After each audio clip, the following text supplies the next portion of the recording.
ശബരിമലയിലെ സ്വർണ്ണക്കൊള്ളയെക്കുറിച്ചുള്ള SITയുടെ അന്വേഷണം ഏതാണ്ട് നിലച്ചിരിക്കുകയാണ്.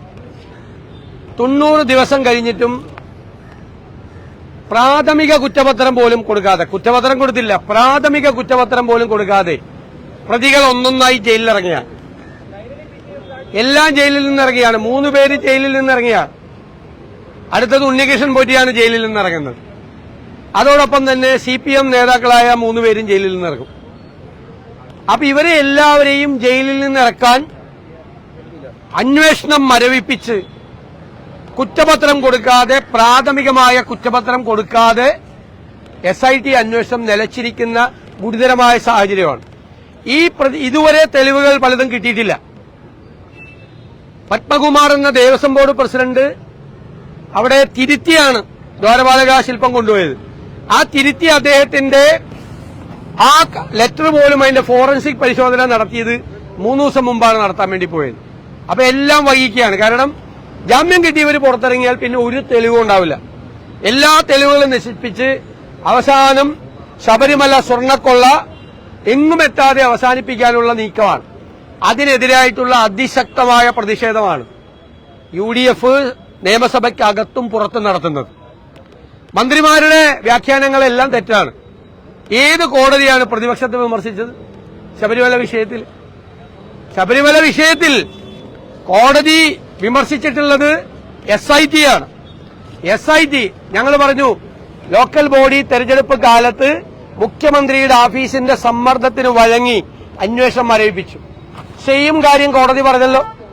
ആ ഡേറ്റ് വെച്ചിട്ട് കോടതി പറഞ്ഞല്ലോ SIT അന്വേഷണത്തിൽ മന്ദതയുണ്ടായി എന്ന് കോടതി പറഞ്ഞു.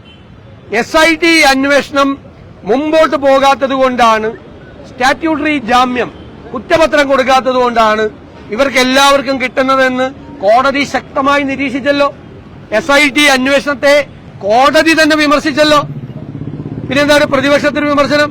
കോടതി പറഞ്ഞ കാര്യം തന്നെയാണ്, കേരള ഹൈക്കോടതി പറഞ്ഞ കാര്യം തന്നെയാണ് പ്രതിപക്ഷം പറഞ്ഞിട്ടുള്ളത്, അല്ലാതെ ഒന്നും പറഞ്ഞിട്ടില്ല. ഇന്നും വീണ്ടും വ്യവസായ മന്ത്രി, നിയമമന്ത്രി പറഞ്ഞു UDFന്റെ കാലത്തെ കുറിച്ചുള്ള അന്വേഷിച്ചോ. പക്ഷെ അന്നത്തെ കുറിച്ച് ഹൈക്കോടതി തന്നെ വിധിയുണ്ട്. ഹൈക്കോടതിയുടെ പ്രതിനിധിയായ അഡ്വക്കേറ്റ് കമ്മീഷണറുടെ സാന്നിധ്യത്തിലാണ് ചരിത്രപരമായി അവിടെ നടക്കുന്ന കാര്യം ആ വാജിവാഹനം കൈമാറിയത്. അത് ശരിയാണ് എന്നുള്ള കോടതി വിധി, ഹൈക്കോടതിയുടെ നിരീക്ഷണമുണ്ട്. അഡ്വക്കേറ്റ് കമ്മീഷണറെ, അതിനെല്ലാം ചുമതല വഹിച്ച അഡ്വക്കേറ്റ് കമ്മീഷണറെ കോടതി അഭിനന്ദിച്ചിട്ടുമുണ്ട്. ആ ജഡ്ജ്മെന്റ് എല്ലാം നമ്മുടെ കയ്യിലുണ്ട്.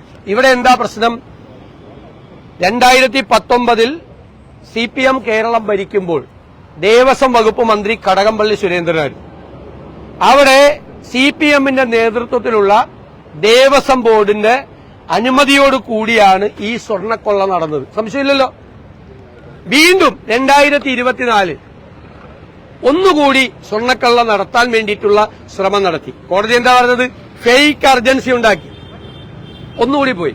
അപ്പൊ 1 മുൻ മന്ത്രി കടകംപള്ളി സുരേന്ദ്രൻ, 2 ഇപ്പോഴത്തെ മന്ത്രി വാസവൻ, അതുപോലെ ദേവസ്വം ബോർഡ് പഴയ പ്രസിഡന്റുമാര്, ഇപ്പൊ പിരിഞ്ഞുപോയ പ്രസിഡന്റ്, ഇവർക്കെല്ലാം ഈ സ്വർണ്ണക്കൊള്ളയിൽ പങ്കുണ്ട്. 3 പ്രധാനപ്പെട്ട നേതാക്കൾ സ്വർണ്ണക്കൊള്ള കേസിൽ അറസ്റ്റിലായി ജയിലിൽ പോയിട്ടും അവർക്കെതിരായി അച്ചടക്ക നടപടി പോലും എടുക്കാത്ത പാർട്ടിയാണ് CPM. എന്താ അതിന്റെ മെസ്സേജ്? അച്ചടക്ക നടപടി എടുത്താൽ അവര് മന്ത്രിമാരടക്കമുള്ള നേതാക്കളുടെ പേര് പറയുമെന്നുള്ള ഭയമാണ്. അപ്പൊ CPMന് ഈ സ്വർണ്ണക്കൊള്ളയിൽ പങ്കുണ്ട്. മന്ത്രിമാര് നിരന്തരമായി നിയമസഭയിൽ മൈക്ക് കിട്ടുമ്പോ ശ്രീമതി സോണിയാഗാന്ധിയെയും ശ്രീമതി പ്രിയങ്ക ഗാന്ധിയെയും അവരെ അപമാനിക്കുകയാണ്. ഇന്ന് മന്ത്രി MP രാജേഷ്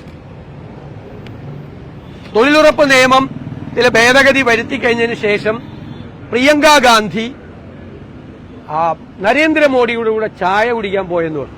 എന്ത് വില കുറഞ്ഞ നിലവാരം കെട്ട ആരോപണമാണ്. അത് പറഞ്ഞത് ആരാണ്? രാജേഷ്.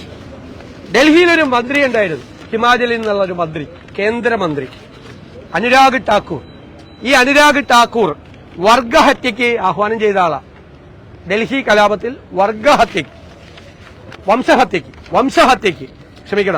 വംശഹത്യക്ക് ആഹ്വാനം ചെയ്ത ആളാണ് അനുരാഗ് ഠാക്കൂർ.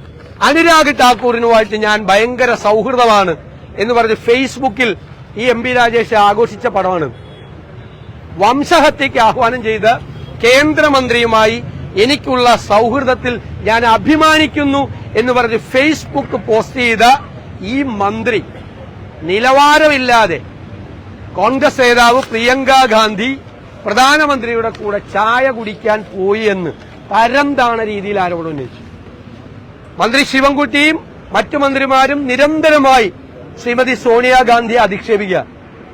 ശ്രീമതി സോണിയാഗാന്ധിയെയും ശ്രീമതി പ്രിയങ്ക ഗാന്ധിയെയും നിരന്തരമായി അധിക്ഷേപിച്ച് ബിജെപിയുടെ ഗുഡ് ബുക്കിൽ കയറാനുള്ള ശ്രമമാണ്. ബിജെപി നേതൃത്വത്തെ സന്തോഷിപ്പിക്കാനുള്ള ശ്രമമാണ്. ബിജെപി വോട്ട് കിട്ടാനുള്ള തന്ത്രമാണ്. അല്ലെങ്കിൽ അവരെന്തിനാ ഇതിനകത്തേക്ക് വലിച്ചെടുക്കണം?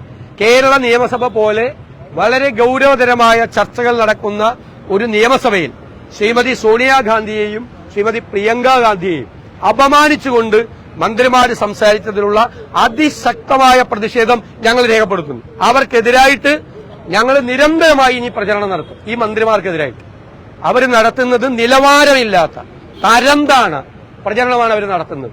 ഒരിക്കലും പറയാൻ പാടില്ലാത്ത കാര്യം. എന്നിട്ടാണ് അനുരാഗ് ഠാക്കൂറിന്റെ കൂടെ സൗഹൃദം ആഘോഷിക്കുകയാണ്. പ്രിയങ്ക ഗാന്ധി ചായ കുടിക്കാൻ പോയെന്ന് പറയാം. ഇതൊക്കെ ഒന്ന് അവസാനിപ്പിച്ചേക്കണം.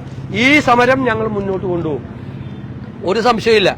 കാരണം ശബരിമലയിലെ ധർമ്മശാസ്താവിന്റെ സ്വർണം കൊള്ള ചെയ്ത കേസാണ്. CPM അതിന് കൂട്ടുനിന്നാണ്. മന്ത്രിക്കും മുൻമന്ത്രിക്കും എല്ലാം പങ്കുണ്ട്. അത് തെളിയുന്നതുവരെ, അവരെല്ലാം അരിക്കകത്താകുന്നതുവരെ ഞങ്ങൾ ഈ സമരവുമായി മുമ്പോട്ട് പോകും.